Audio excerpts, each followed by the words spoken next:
சிட்டுவும் குட்டுவும் புருஷன் பொண்டாட்டி. அவர்களுக்கு சொங்கி மங்கி சங்கி என்று 3 குழந்தைகள் இருந்தன.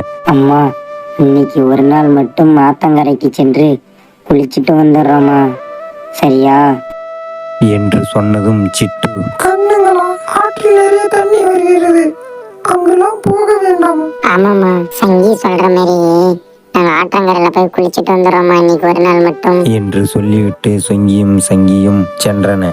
அப்போது குட்டாப்பா, மங்கி, நீயாச்சு அம்மா சொல்ற பேச்சை கேளுடா. சரிப்பா, நான் எங்கேயும் போகல, நான் இங்கேவே இருக்கேன் என்று மங்கி சொன்னது. ஆனால் சொங்கியும் சங்கியும் சிட்டு சொன்ன பேச்சையை கேட்காமல் ஆற்றங்கரைக்கு சென்றன. ஆற்றங்கரைக்கு சென்று சொங்கி குருவி, டே சங்கி, அம்மா சொன்ன மாதிரி ஆத்துல நிறைய தண்ணி இருக்குடா, வாடா நம்ம வீட்டுக்கே போயிடலாம் என்று சொன்னதும் சங்கி குருவி, டே சொங்கி, நீ வேணா வீட்டுக்கு போடா, நான் ஆத்துல குளிச்சுட்டு தான் வருவேன் என்று சொன்னதும் சொங்கி குருவி வீட்டுக்கு சென்றன. சங்கி குருவி ஆற்றில் எகிரி குதித்தன.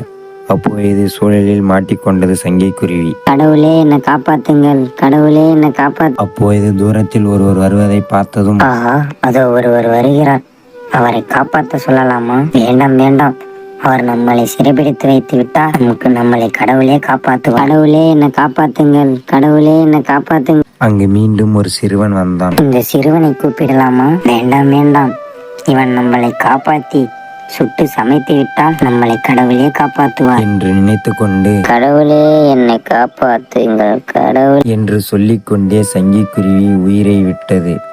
உயிரை விட்டதும் சொர்க்கலோகத்துக்கு சென்றது. சொர்க்கலோகத்துக்கு சென்று கடவுளை சந்தித்தது. கடவுளை சந்தித்து, யார் நீங்கள்?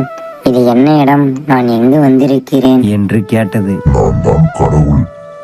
நீ நீரில் மூழ்கி இறந்து விட்டாய், ஆனால் சொர்க்கலோகத்துக்கு வந்திருக்கிறான் என்று சொன்னன. அப்படி என்றால் கடவுளே என்னை காப்பாற்றுங்கள், காப்பாற்றுங்கள் என்றுதானே கூறினேன்.